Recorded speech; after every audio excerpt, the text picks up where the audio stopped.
মাটি হচ্ছে এই শহরের পবিত্র মাটি। এই মাটি হচ্ছে একটা উর্বর মাটি, যে মাটিকে দোআঁশ মাটি বলে। বিএনপির জন্য উর্বর মাটি এই মালসন। যে মালসনে জন্মগ্রহণ করেছিল রাজশাহী বিশ্ববিদ্যালয় শহীদ জিয়া পরিষদের সভাপতি অধ্যাপক আব্দুর রাজ্জাক স্যারের জন্ম হয়েছিল এই মাটিতে। এই মাটিতে জন্ম হয়েছিল সহকারী অধ্যাপক আব্বাস স্যারের জন্ম হয়েছিল এই মাটিতে। এই খোলজন্মার মাটিতে 80-র দশক 90 দশকের ইংরেজি অধ্যাপক আবু সাইদ স্যারের জন্মভূমি এই মালসন।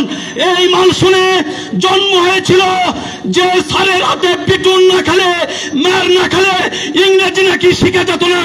আমরা সেই 80-90 দশকের স্যার আমাদের আব্দুল হামিদ স্যারের জন্ম হয়েছিল এই মাটিতে। এই মাটিতে জন্ম হয়েছিল আমাদের গুণী মাস্টারের মাটি।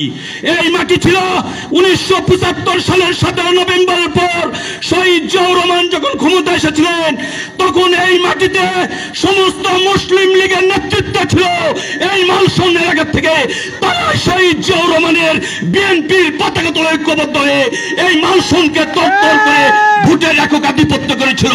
এই মালসনে কোন আমরা যখন এরশাদ বিরোধী আন্দোলন 88-90 সাল, এই মালসনে আমরা আওয়ামী লীগ দেখি নাই।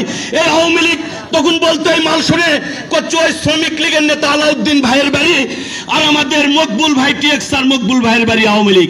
এই মালসনে কোন আওয়ামী লীগ ছিল না। আজকে এই ফাঁসিবাদী আওয়ামী লীগের 17 বছরে বিএনপির উপর অত্যাচার জুলুম নির্যাতন করে বিভিন্নভাবে আওয়ামী লীগের কিছু লোক পয়দা করেছে। আজকে বলবো বাচ্চু ভাই আপনি এখানকার সভাপতি, আজকে এখানকার সেক্রেটারি হচ্ছে আপনি সোনার ফজলু ভাই। আজকে আপনি বিএনপি করেন জন্য আজকে আপনাদের আজকে এই পরিচয়। আজকে যদি বিএনপি না করতেন আজকে আপনারা সভাপতি সেক্রেটারি হতে পারতেন না। মালসনের কর্মী সভাটা হয়নি বাচ্চু ভাই, ফজলু ভাই। বিএনপিকে আপনারা ঐক্যবদ্ধ করেন।